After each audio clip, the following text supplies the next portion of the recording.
আসসালামু আলাইকুম রহমতুল্লাহ। Hello guys, আমার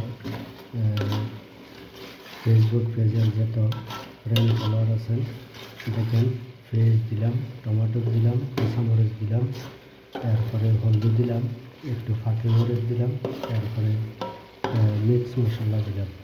যদি আমার এই ভিডিওটা আপনাদের কাছে ভালো লেগে থাকে তো অবশ্যই আপনারা অন্যদেরকে দেখার সুযোগ করে দেবেন।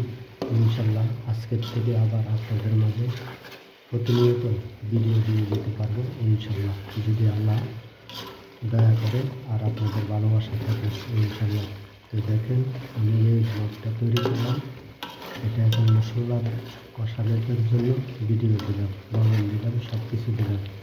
হ্যাঁ, তারপরে যখন আলু চাল কুমড়া ঢালবো তখন মুরগি ঢালবো, যখন পাক হয়ে যাবে তখন আরেকটা ভিডিও দিব ইনশাল্লাহ।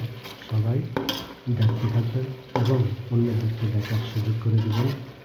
এটাই দোয়া করি আল্লাহর কাছে, আল্লাহ যেন 2025 সালে সবাইকে আল্লাহ সফলতা দান করেন এবং সবাইকে সুস্থ রাখেন এবং সকলের হায়াতে বারাকা দান করে দেয়, হায়াতে বৃদ্ধি করে দেয় এবং সমাজে বরকত এবং রহমত দান করে দেয়।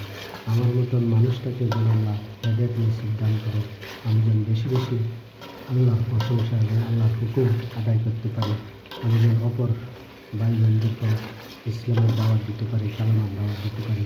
তাই সবাই ভালো থাকবেন, সুস্থ থাকবেন, সবাই বেশি বেশি এই কালেমার দাওয়াত সবার কাছে পৌঁছে দেবেন। লা ইলাহা ইল্লাল্লাহু মুহাম্মাদুর রাসূলুল্লাহ সাল্লাল্লাহু আলাইহি সাল্লাম, এই কালেমার দাওয়াতটা বেশি বেশি পৌঁছে দেবেন।